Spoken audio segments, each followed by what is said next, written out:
ಕನ್ನಡ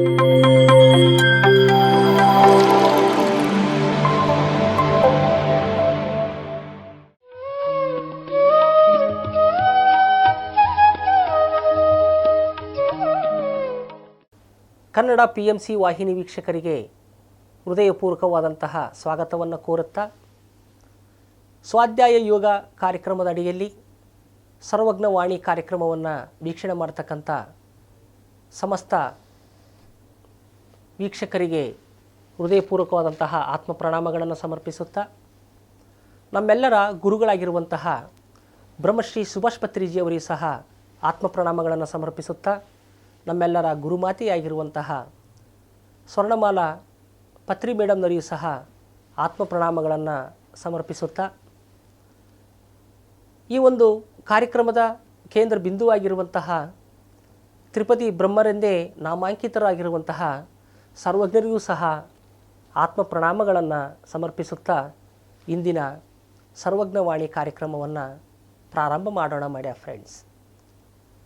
ಕಳೆದ ಸಂಚಿಕೆಯಿಂದಲೂ ಅದ್ಭುತವಾದಂತಹ ಸರ್ವಜ್ಞರು ಹೇಳಿರುವಂತಹ ವಚನಗಳನ್ನು, ಅವುಗಳ ಒಂದು ಅರ್ಥವನ್ನು, ಅಂತರಾರ್ಥವನ್ನು ಮತ್ತು ಪರಮಾರ್ಥಗಳನ್ನು ತಿಳಿದುಕೊಂಡು ಆ ಜ್ಞಾನದಲ್ಲಿ ನಾವೆಲ್ಲರೂ ಆನಂದಿಸ್ತಾ ಇದ್ದೇವೆ ಮಾಡ್ಯ ಫ್ರೆಂಡ್ಸ್.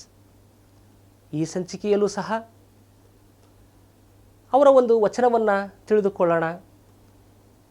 ಆ ವಚನದ ಒಂದು ಪರಮಾರ್ಥವನ್ನು, ಅಂತರಾರ್ಥವನ್ನು ತಿಳಿದುಕೊಂಡು ನಮ್ಮ ಜೀವನದಲ್ಲಿ ಅಳವಡಿಸಿಕೊಳ್ಳೋಣ ಮಾಡ್ಯ ಫ್ರೆಂಡ್ಸ್. ನಮ್ಮೊಳಗೆ ಇರುವಂತಹ ಆತ್ಮದ ಅನುಭೂತಿಯನ್ನು ಹೊಂದಬೇಕಂದ್ರೆ ಧ್ಯಾನ ಮಾರ್ಗವೇ ಮೊದಲು. ಈ ಒಂದು ಧ್ಯಾನ ಮಾರ್ಗದಿಂದಲೇ ನಮ್ಮೊಳಗಿರುವಂತಹ ಬ್ರಹ್ಮತ್ವವನ್ನು, ನಮ್ಮೊಳಗಿರುವಂತಹ ದೈವತ್ವವನ್ನು ನಾವು ತಿಳಿದುಕೊಳ್ಳುತ್ತೇವೆ. ಈ ಒಂದು ಬ್ರಹ್ಮತ್ವವನ್ನು ತಿಳಿದುಕೊಳ್ಳುವಂತಹ ಪ್ರಯತ್ನದಲ್ಲಿ ಧ್ಯಾನ ಮಾಡ್ತಾ ಇರುವಂತಹ, ಅಭ್ಯಾಸ ಮಾಡ್ತಾ ಇರತಕ್ಕಂಥ ಧ್ಯಾನದಲ್ಲಿ ನಮಗೆ ತಿಳಿಲಾರದಂತೆಯೇ ನಮ್ಮಲ್ಲಿ ಒಂದು ರೀತಿಯಾದಂತಹ ಅಹಂಭಾವ ಏರ್ಪಾಟಾಗುತ್ತೆ, ಅಹಂಭಾವ ಬರುತ್ತೆ. ಈ ಒಂದು ಅಹಂಭಾವ ಬಂದಾಗ ನಮ್ಮಲ್ಲಿ ಆ ಒಂದು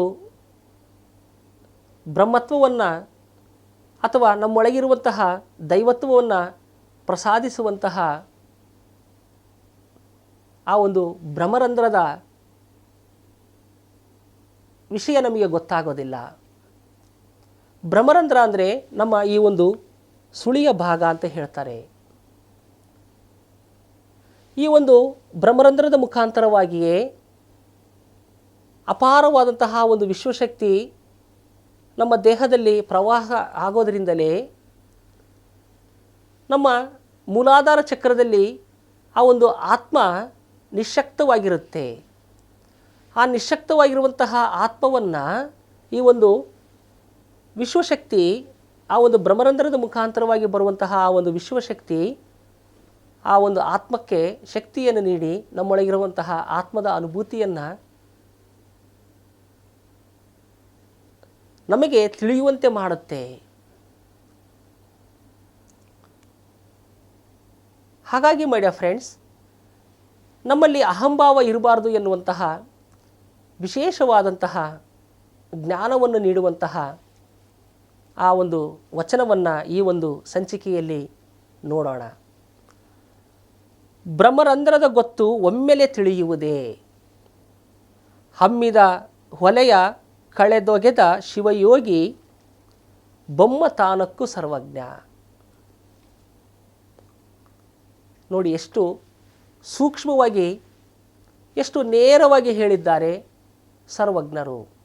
ಬ್ರಹ್ಮರಂಧ್ರದ ಗೊತ್ತು ಒಮ್ಮೆಲೆ ತಿಳಿಯುವುದೇ, ಹಮ್ಮಿದ ಹೊಲೆಯ ಕಳೆದೊಗೆದ ಶಿವಯೋಗಿ ಬೊಮ್ಮ ತಾನಕ್ಕೂ ಸರ್ವಜ್ಞ. ಆ ಒಂದು ಬ್ರಹ್ಮರಂಧ್ರದಿಂದ ಬರುವಂತಹ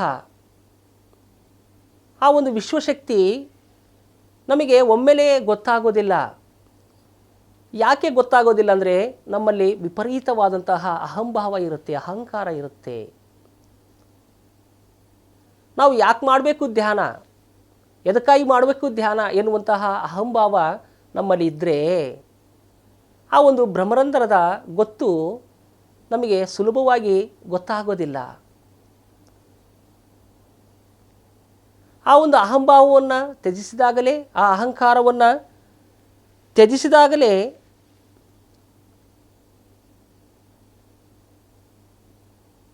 ಆ ಒಂದು ಭ್ರಮರಂಧ್ರದ ಇರುವಂತಹ ಒಂದು ವಿಷಯ ನಮಗೆ ಗೊತ್ತಾಗುತ್ತೆ. ಇದು ಭ್ರಮರಂಧ್ರ ಎನ್ನುವಂಥದ್ದು ಬಹಳ ಮುಖ್ಯವಾದಂತಹ ಒಂದು ರಂಧ್ರ ಆಗಿದೆ. ಈ ಒಂದು ಶರೀರದಲ್ಲಿ ಈ ಒಂದು ಸುಳಿಯನ್ನೇ ನಾವು ಭ್ರಮರಂಧ್ರ ಅಂತ ಹೇಳ್ತೀವಿ. ಈ ಭ್ರಮರಂಧ್ರದ ಮುಖಾಂತರವಾಗಿಯೇ ಅಪಾರವಾದಂತಹ ಒಂದು ವಿಶ್ವಶಕ್ತಿ ನಮ್ಮ ದೇಹದಲ್ಲಿ ಪ್ರವೇಶ ಆಗುತ್ತೆ.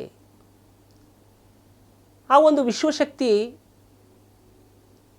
ಪ್ರವೇಶ ಆಗಬೇಕಂದ್ರೆ ಆ ಭ್ರಮರಂಧ್ರದ ಒಂದು ಗೊತ್ತು, ಆ ಭ್ರಮರಂಧ್ರ ಇರುವಿಕೆಯೇ ನಮಗೆ ತಿಳಿಬೇಕಂತಂದರೆ ನಮ್ಮೊಳಗಿರುವಂತಹ ಅಹಂಭಾವವನ್ನು, ಅಹಂಕಾರವನ್ನು ನಾವು ತೆಗೆದು ಹಾಕಬೇಕು. ನಮ್ಮಲ್ಲಿ ಅಹಂಕಾರ ಇದ್ದಿದ್ದೇ ಆದರೆ, ಆ ಒಂದು ಅಹಂಭಾವ ಇದ್ದಿದ್ದೇ ಆದರೆ ಆ ಒಂದು ಭ್ರಮರಂಧ್ರದ ಮುಖಾಂತರವಾಗಿ ಪ್ರವೇಶ ಮಾಡುವಂತಹ ಆ ಒಂದು ವಿಶ್ವಮಯ ಪ್ರಾಣಶಕ್ತಿ ಕಟ್ಟಾಗುತ್ತೆ. ಆ ಪ್ರಾಣಶಕ್ತಿ ಹರಿಯುವುದಿಲ್ಲ.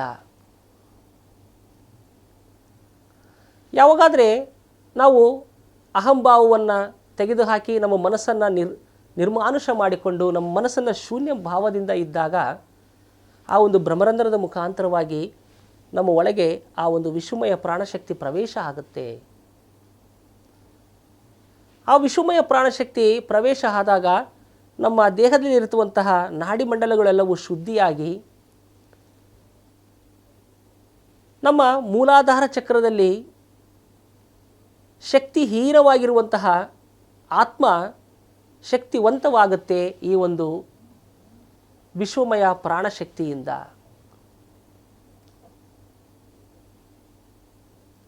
ಆವಾಗ ಗೊತ್ತಾಗುತ್ತೆ, ಓಹೋ, ನಾನು ಇಷ್ಟು ದಿನ ಕೇವಲ ಶರೀರ, ಮನಸ್ಸು, ಬುದ್ಧಿ ಅಂತ ಅಂದ್ಕೊಂಡಿದ್ದೆ, ನಾನು ಒಂದು ಆತ್ಮ ಪದಾರ್ಥ ಎನ್ನುವಂತಹ ಪರಮ ಸತ್ಯ ನಮಗೆ ಉಂಟಾಗುತ್ತೆ. ಭ್ರಮರಂಧ್ರದ ಗೊತ್ತು ಒಮ್ಮೆಲೆ ತಿಳಿಯುವುದೇ, ಒಮ್ಮೆಲೆ ತಿಳಿಯುವುದಿಲ್ಲ. ಎಷ್ಟೋ ಜನ್ಮಗಳು ಬೇಕು ಮೈ ಡಿಯರ್ ಫ್ರೆಂಡ್ಸ್. ಇವತ್ತು ನಾವೆಲ್ಲರೂ ಧ್ಯಾನವನ್ನು ಮಾಡ್ತಾ ಇದ್ದೇವೆ, 4 ಜನಕ್ಕೆ ಧ್ಯಾನವನ್ನು ಪ್ರಚಾರ ಮಾಡ್ತಾ ಇದ್ದೇವೆ ಅಂದರೆ ನಾವು ಈಗಾಗಲೇ ಸುಮಾರು 350ರಿಂದ 400 ಜನ್ಮಗಳನ್ನು ನಾವು ತೆಗೆದುಕೊಂಡಿರ್ತೇವೆ ಮೈ ಡಿಯರ್ ಫ್ರೆಂಡ್ಸ್. ಎಷ್ಟೋ ಜನ್ಮಗಳ ಒಂದು ಪುಣ್ಯದ ಒಂದು ಸಾರವೇ ಈ ಜನ್ಮ. ಈ ಜನ್ಮದಲ್ಲಿ ನಾವು ಧ್ಯಾನವನ್ನು ಮಾಡ್ತಾ ಇದ್ದೀವಿ ಅಂದರೆ, ಮತ್ತು ಈ ಒಂದು ಧ್ಯಾನ ಪ್ರಚಾರವನ್ನು ಮಾಡ್ತಾ ಇದ್ದೀವಿ ಅಂತಂದರೆ ನಾವು ಎಷ್ಟೋ ಜನ್ಮಗಳ ಒಂದು ಸಾಧನೆ ಇದೆ. ಒಂದೇ ಸರಿ ಒಂದೇ ಜನ್ಮದಲ್ಲಿ ಈ ಒಂದು ಭ್ರಮರಂಧ್ರದ ಒಂದು ಸುಳಿವು, ಈ ಭ್ರಮರಂಧ್ರದ ಒಂದು ಗೊತ್ತು, ಭ್ರಮರಂಧ್ರ ಎನ್ನುವಂಥ ಇರುವಿಕೆ, ಈ ಭ್ರಮರಂಧ್ರದ ಒಂದು ಮಹತ್ವ ನಮಗೆ ಗೊತ್ತಾಗೋದಿಲ್ಲ ಒಂದೇ ಜನ್ಮದಲ್ಲಿ. ಎಷ್ಟೋ ಜನ್ಮಗಳಲ್ಲಿ ನಾವು ಎಷ್ಟೆಷ್ಟೋ ಸಾಧನೆಯನ್ನು ಮಾಡಿದ್ದೀವಿ, ಎಷ್ಟೋ ಪುಣ್ಯ ಕೆಲಸಗಳನ್ನು ಮಾಡಿದ್ದೀವಿ. ಆ ಒಂದು ಸಾಧನೆ, ಪರಿಸಾಧನೆ ಮತ್ತು ಎಷ್ಟೋ ಪುಣ್ಯ ಸಾಧನೆಗಳ ಒಂದು ಸಂಸ್ಕಾರದಿಂದಲೇ ಇವತ್ತು ನಾವೆಲ್ಲರೂ ಧ್ಯಾನವನ್ನು ಮಾಡ್ತಾ ಇದ್ದೇವೆ. ಒಮ್ಮೆಲೆ ಗೊತ್ತಾಗೋದಿಲ್ಲ ಈ ಒಂದು ಭ್ರಮರಂಧ್ರದ ಒಂದು ಜ್ಞಾನ. ಅದಕ್ಕೆ ಎಷ್ಟೆಷ್ಟೋ ಜನ್ಮಗಳ ಒಂದು ಸಂಸ್ಕಾರ ಇದ್ರೇ, ಆ ಒಂದು ಪುಣ್ಯ ಇದ್ರೇ ಇವತ್ತು ನಾವೆಲ್ಲರೂ ಧ್ಯಾನವನ್ನು ಮಾಡ್ತಾ ಇದ್ದೇವೆ ಮತ್ತು ಎಲ್ಲರಿಗೂ ಆ ಜ್ಞಾನವನ್ನು ಹಂಚ್ತಾ ಇದ್ದೇವೆ. ಹಮ್ಮಿದ ಹೊಲೆಯ ಕಳೆದೊಗೆದ ಶಿವಯೋಗಿ ಬೊಮ್ಮ ತಾನಕ್ಕು ಸರ್ವಜ್ಞ.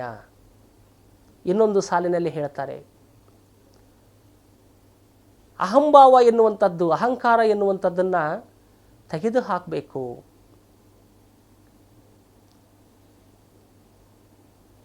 ಆ ಒಂದು ಅಹಂಭಾವದಿಂದ ಇದ್ದಿದ್ದೇ ಆದರೆ ಆ ಒಂದು ಭ್ರಮರಂಧ್ರದ ಮುಖಾಂತರವಾಗಿ ಅರಿಯುವಂತಹ ಆ ಒಂದು ವಿಶ್ವಮಯ ಪ್ರಾಣಶಕ್ತಿ ನಮ್ಮ ದೇಹದಲ್ಲಿ ಪ್ರವೇಶ ಆಗೋದಿಲ್ಲ. ಆ ಒಂದು ವಿಶ್ವಮಯ ಪ್ರಾಣಶಕ್ತಿ ನಮ್ಮ ದೇಹದಲ್ಲಿ ಹೋಗದೆ ಹೋದರೆ ಆ ಮೂಲಾಧಾರ ಚಕ್ರ, ಆ ಚಕ್ರದಲ್ಲಿರುವಂತಹ ಆತ್ಮ ಶಕ್ತಿಹೀನವಾಗಿರುತ್ತೆ. ಆ ಒಂದು ಪ್ರಾಣಶಕ್ತಿ ಶಕ್ತಿ ತುಂಬಿದಾಗ ನಮ್ಮ ಒಳಗಿರುವಂತಹ ಆತ್ಮ ವಿಸ್ಫೋಟವಾಗುತ್ತೆ. ಆವಾಗ ಗೊತ್ತಾಗುತ್ತೆ, ಓಹೋ ನಾನು ಬ್ರಹ್ಮ ಎನ್ನುವಂತಹ ವಿಶೇಷವಾದಂತಹ ಜ್ಞಾನ ನಮಗೆ ಉಂಟಾಗುತ್ತೆ.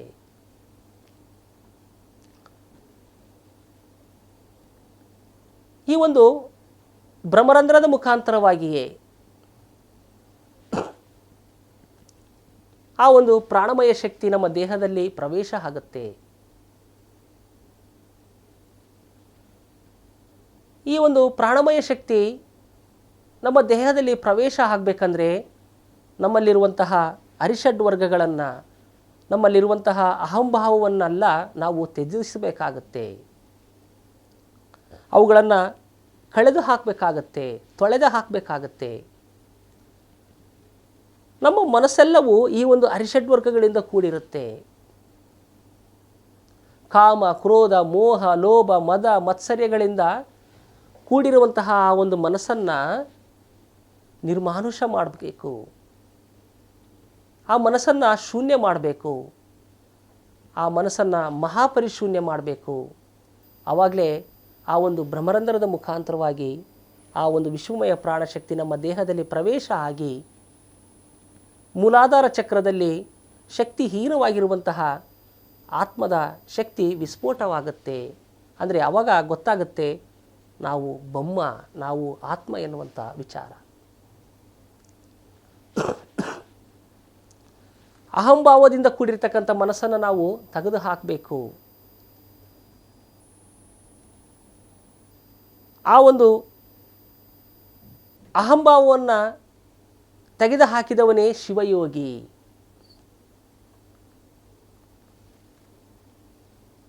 ಆ ಶಿವಯೋಗಿ ಏನಂತ ತಿಳ್ಕೊಂತಾನೆ, ನಾನೇ ಬ್ರಹ್ಮ ಎನ್ನುವಂತಹ ಪರಮ ಸತ್ಯವನ್ನು ತಿಳ್ಕೊಳ್ತಾನೆ. ಶ್ವಾಸಯೋಗಿಯೇ ಶಿವಯೋಗಿ. ಯಾರಾದರೆ ಶ್ವಾಸವನ್ನು ಗಮನಿಸಿ ಪ್ರತಿದಿನ ಧ್ಯಾನಾಭ್ಯಾಸವನ್ನು ಮಾಡ್ತಾರೋ ಅವರೆಲ್ಲರೂ ಶಿವಯೋಗಿಗಳೇ.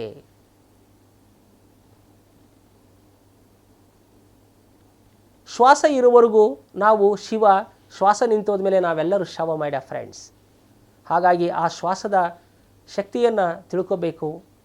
ಆ ಶ್ವಾಸದ ಶಕ್ತಿಯಿಂದಲೇ ಆ ಶ್ವಾಸವನ್ನು ಗಮನಿಸುವುದರ ಮುಖಾಂತರವಾಗಿಯೇ ನಮ್ಮಲ್ಲಿರುವಂತಹ ಅಹಂಭಾವ ಎಲ್ಲವೂ ಶೂನ್ಯವಾಗುತ್ತೆ, ಪರಿಶೂನ್ಯವಾಗುತ್ತೆ. ನಮ್ಮಲ್ಲಿರುವಂತಹ ಅಹಂಕಾರವೆಲ್ಲವೂ ಹೋಗುತ್ತೆ, ಸುಟ್ಟು ಹೋಗುತ್ತೆ. ಆ ಅಹಂಕಾರವನ್ನು ಬಿಟ್ಟಾಗಲೇ ಆ ಒಂದು ಬ್ರಹ್ಮರಂಧ್ರದ ಮುಖಾಂತರವಾಗಿ ಆ ಒಂದು ಪ್ರಾಣಮಯ ಶಕ್ತಿ, ವಿಶ್ವಮಯ ಪ್ರಾಣಶಕ್ತಿ ನಮ್ಮ ದೇಹದಲ್ಲಿ ಪ್ರವೇಶವಾಗಿ ನಮ್ಮೊಳಗೇ ಇರುವಂತಹ ಆತ್ಮದ ಅನುಭೂತಿಯನ್ನು ನಾವು ಹೊಂದ್ತೇವೆ. ಈ ಒಂದು ಬ್ರಹ್ಮರಂಧ್ರದ ಇರುವಿಕೆ, ಈ ಬ್ರಹ್ಮರಂಧ್ರದ ಒಂದು ರಹಸ್ಯ ಒಮ್ಮೆಲೆ ನಮಗೆ ತಿಳಿಯುವುದಿಲ್ಲ. ಎಷ್ಟೋ ಜನ್ಮಗಳಿಂದ ನಾವು ಸಾಧನೆ, ಪರಿಸಾಧನೆ, ಮಹಾಪರಿಸಾಧನೆಯನ್ನು ಮಾಡಿದ ಮೇಲೆಯೇ ಈ ಒಂದು ಬ್ರಹ್ಮರಂಧ್ರದ ಗೊತ್ತು ತಿಳಿಯುತ್ತೆ. ಈ ಬ್ರಹ್ಮರಂಧ್ರದ ಇರುವಿಕೆ ನಮಗೆ ಗೊತ್ತಾಗುತ್ತೆ. ಈ ಬ್ರಹ್ಮರಂಧ್ರದ ಮುಖಾಂತರವಾಗಿಯೇ ನಾವೆಲ್ಲರೂ ಆ ಒಂದು ಅದ್ಭುತವಾದಂತಹ ವಿಶ್ವಮಯ ಪ್ರಾಣಶಕ್ತಿಯನ್ನು ಸ್ವೀಕಾರ ಮಾಡ್ತೀವಿ ಅನ್ನುವಂತಹ ಪರಮ ಸತ್ಯ ನಮಗೆ ಅರಿವು ಉಂಟಾಗುತ್ತೆ.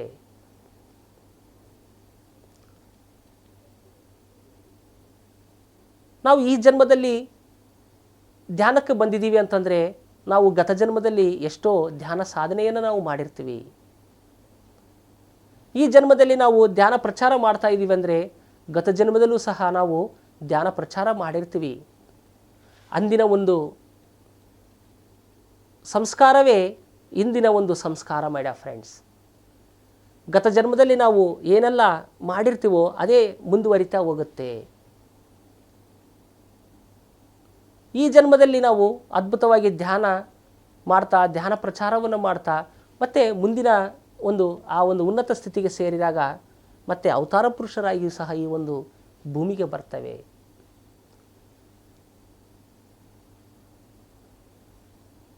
ಸೊ ಮೈ ಡಿಯರ್ ಫ್ರೆಂಡ್ಸ್, ಒಟ್ಟಾರೆಯಾಗಿ ಹೇಳೋದಾದರೆ ಈ ಒಂದು ಬ್ರಹ್ಮರಂಧ್ರದ ಒಂದು ಇರುವಿಕೆ ಅಥವಾ ಈ ಒಂದು ಆತ್ಮದ ಇರುವಿಕೆ ಒಮ್ಮೆಲೆ ನಮಗೆ ಗೊತ್ತಾಗೋದಿಲ್ಲ, ಒಂದೇ ಜನ್ಮದಲ್ಲಿ ಗೊತ್ತಾಗೋದಿಲ್ಲ, ಅನೇಕ ಜನ್ಮಗಳು ಬೇಕು. ಆ ಅನೇಕ ಜನ್ಮಗಳಿಂದ ನಾವೆಲ್ಲರೂ ಈ ಒಂದು ಆಧ್ಯಾತ್ಮಿಕ ಪ್ರಯಾಣವನ್ನು ಮಾಡಿದ್ದಕ್ಕಾಗಿಯೇ ಬ್ರಹ್ಮಶ್ರೀ ಸುಭಾಷ್ ಪತ್ರಿಜಿಯವರ ಒಂದು ಸಂಕಲ್ಪದಲ್ಲಿ ನಾವು ಕನೆಕ್ಟ್ ಆಗಿದ್ದೀವಿ. ಅವರು ಸಹ ಎಷ್ಟೋ ಜನ್ಮಗಳು ಧ್ಯಾನವನ್ನು ಮಾಡಿ ಸ್ವಾಧ್ಯಾಯವನ್ನು ಮಾಡಿ ಎಷ್ಟೋ ಆ ಜ್ಞಾನವನ್ನು ಪಡೆದಿರುವುದಕ್ಕಾಗಿಯೇ ಈ ಜನ್ಮದಲ್ಲಿ ಅತ್ಯದ್ಭುತವಾಗಿ ಈ ಒಂದು ಪಿರಮಿಡ್ ಸ್ಪಿರಿಚುವಲ್ ಸೊಸೈಟಿ ಮೂಮೆಂಟನ್ನು ಸ್ಥಾಪನೆ ಮಾಡಿ ಎಲ್ಲರಿಗೂ ಧ್ಯಾನ ಮತ್ತು ಸಸ್ಯಾಹಾರದ ಮಹತ್ವವನ್ನು ಕಳೆದ 30 ವರ್ಷಗಳಿಂದ ತಿಳಿಸ್ತಾ ಬಂದಿದ್ದಾರೆ.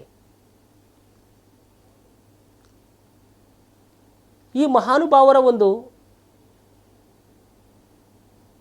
ಅರ್ಥ ಮಾಡ್ಕೊಂಡಿದ್ದೀವಿ ಅಂತಂದರೆ ನಾವು ಕೂಡ ಎಷ್ಟೋ ಜನ್ಮದಲ್ಲಿ ಎಷ್ಟೋ ಧ್ಯಾನ ಸಾಧನೆ, ಸ್ವಾಧ್ಯಾಯ ಸಾಧನೆ, ಸಜ್ಜನ ಸಾಂಗತ್ಯ ಸಾಧನೆಯನ್ನು ನಾವು ಮಾಡಿದ್ದೇವೆ. ಆ ಮಾಡಿದ್ದರ ಪರಿಣಾಮವಾಗಿಯೇ ನಾವು ಬಹುಬೇಗನೆ ಪತ್ರಿಜಿಯವರ ಒಂದು ಸಂಕಲ್ಪದಲ್ಲಿ ನಾವೆಲ್ಲರೂ ಸಾಸಿವೆ ಕಾಳಿನಷ್ಟು ನಮ್ಮನ್ನು ನಾವು ತೊಡಸ್ಕೊಳ್ತಾ ಇದ್ದೇವೆ.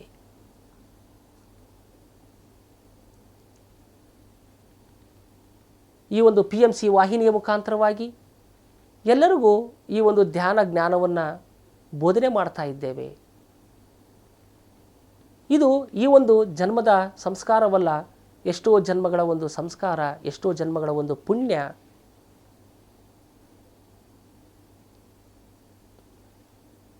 ಆ ಒಂದು ಪುಣ್ಯದ ಫಲವಾಗಿಯೇ ನಾವೆಲ್ಲರೂ ಇಲ್ಲಿ ಸೇರಿದ್ದೇವೆ. ಒಟ್ಟಾರೆಯಾಗಿ my dear friends, my dear masters, ನಮ್ಮೊಳಗೆ ಇರುವಂತಹ ಆ ಒಂದು ಬ್ರಹ್ಮತ್ವವನ್ನು, ಆ ಒಂದು ಆತ್ಮತತ್ವವನ್ನು ತಿಳಿದುಕೊಳ್ಳಬೇಕಂದ್ರೆ ನಮ್ಮಲ್ಲಿರುವಂತಹ ಅಹಂಕಾರವನ್ನು ನಾವು ತೆಗೆದು ಹಾಕಬೇಕು. ಆಧ್ಯಾತ್ಮಿಕ ವಿಜ್ಞಾನಿಯಾಗಲು ಅಹಂಕಾರವನ್ನು ನಾವು ತ್ಯಜಿಸಲೇಬೇಕು. ನಾನೇ ಎಲ್ಲ, ನನ್ನಿಂದಲೇ ಎಲ್ಲ, ನಾನು ಎಲ್ಲವೂ ತಿಳಿದುಕೊಂಡಿದ್ದೇನೆ, ಇನ್ನು ತಿಳಿದುಕೊಳ್ಳುವುದು ಏನೂ ಇಲ್ಲ ಎನ್ನುವಂತಹ ಆ ಒಂದು ಅಹಂಭಾವದಿಂದ ನಾವು ಇದ್ದರೆ ನಾವು ಅಜ್ಞಾನಿಗಳೇ ಲೆಕ್ಕ. ಮೈ ಡಿಯರ್ ಫ್ರೆಂಡ್ಸ್, ನನ್ನಂತೆ ಯಾರೂ ಧ್ಯಾನ ಮಾಡೋದಿಲ್ಲ, ನನ್ನಂತೆ ಯಾರೂ ಧ್ಯಾನ ಪ್ರಚಾರ ಮಾಡೋದಿಲ್ಲ, ನನ್ನಂತೆ ಯಾರೂ ಪುಸ್ತಕಗಳನ್ನು ಓದಿಲ್ಲ, ನಾನು ನಾನು ನಾನು ಎನ್ನುವಂತಹ ಆ ಒಂದು ಅಹಂಭಾವದಲ್ಲಿ ಇದ್ದಿದ್ದೇ ಆದರೆ ನೀನು ಬ್ರಹ್ಮನಾಗುವುದಿಲ್ಲ.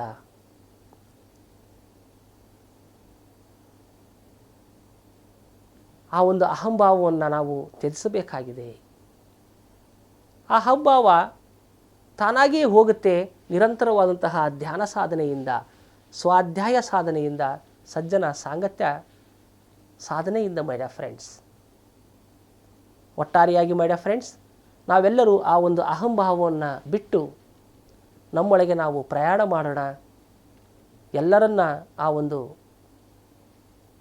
ಧ್ಯಾನವನ್ನು, ಸಜ್ಜನ ಸಾಂಗತ್ಯವನ್ನು, ಹಾಗೆ ಸ್ವಾಧ್ಯಾಯವನ್ನು ಎಲ್ಲರಿಗೂ ತಿಳಿಸುವಂತಹ ಪ್ರಯತ್ನವನ್ನು ಮಾಡಿ ನಮ್ಮಲ್ಲಿರುವಂತಹ ಅಹಂಕಾರವನ್ನು ತೆಗೆದುಹಾಕಿ ನಾವೊಬ್ಬ ಬ್ರಹ್ಮ ಎನ್ನುವಂತಹ ಜ್ಞಾನವನ್ನು ಹೊಂದೋಣ ಅಂತ ಹೇಳ್ತಾ, ಈ ಒಂದು ಅದ್ಭುತವಾದಂತಹ ಅವಕಾಶವನ್ನು ಮಾಡಿಕೊಟ್ಟಂತಹ PMC ಕನ್ನಡ ವಾಹಿನಿಯವರಿಗೆ ಹೃದಯಪೂರ್ವಕವಾದಂತಹ ಧನ್ಯವಾದಗಳು. Thank you, thank you, thank you. PMC Kannada channel ಅನ್ನು ಲೈಕ್ ಮಾಡಿ, ಶೇರ್ ಮಾಡಿ, ಸಬ್ಸ್ಕ್ರೈಬ್ ಮಾಡಿ ಮತ್ತು ಮಾಡಿಸಿ. ಎಲ್ಲರಿಗೂ ಧನ್ಯವಾದಗಳು.